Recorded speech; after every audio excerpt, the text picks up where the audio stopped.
Thank you for joining me today. It's Brian Gubernick, and welcome to the No Days Off podcast, where we believe that every single day brings a new opportunity to get better. As business people, one of our core objectives is to understand the problems that our consumer, our customer, our prospect is experiencing. And in understanding that problem, come up with a solution. And that solution is ultimately the service or the product that you are selling. That's how business works. It identifies a point of pain and then from a business perspective capitalizes on that by providing a solution.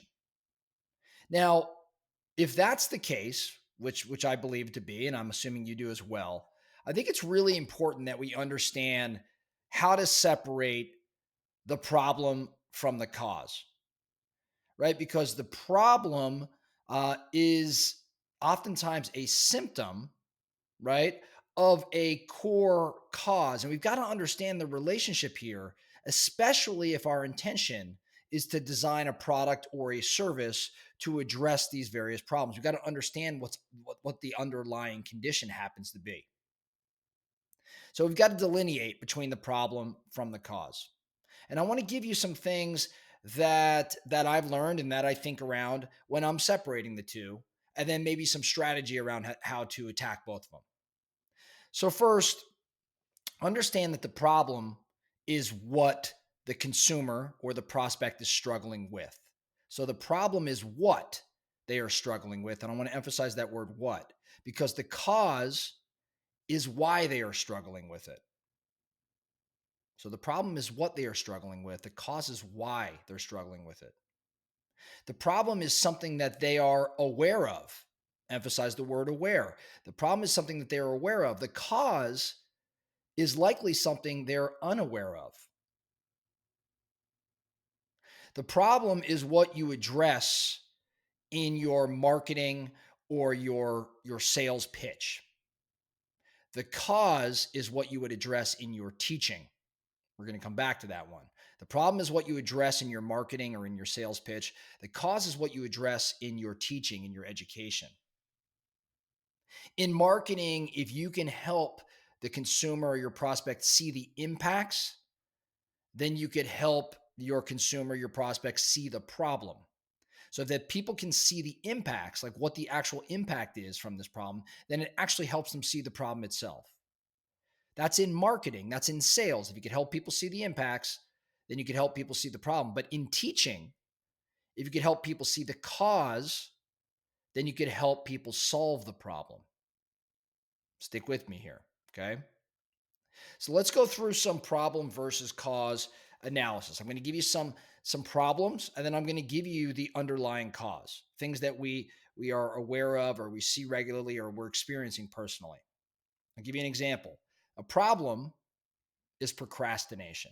If I'm like when I procrastinate, that is the problem. When I delay the work that I know I need to get to, when I'm taking my time or dilly dallying and not attacking the most important problem, the most important issue, I'm procrastinating. That's the problem, procrastination. But what's the cause?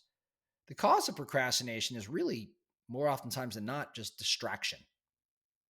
I am distracted by other things, are usually less important things, and therefore I procrastinate. So the problem is procrastination, but the cause is distraction. If the problem is uh, uh, obesity, the cause is likely poor diet and exercise. If the problem is overwhelm, the cause is usually ambiguity. The problem's overwhelmed. So I've got too many things going. I've got too much on my plate. I'm overwhelmed. I'm even paralyzed. The cause is actually just ambiguity in that I'm not clear on what matters most, or I'm not attacking what matters most. If the problem is loneliness, this is an interesting one, right? The cause is likely low self confidence or maybe lack of intimacy, but there's a cause for that loneliness. The problem is the loneliness, but there's a cause, and that's that lack of intimacy, lack of self confidence. If you think around the problem being fatigue, the cause is not enough sleep. That's an obvious one. If you think around the problem of underperformance, the cause is likely inconsistency. So you can see this problem versus cause relationship.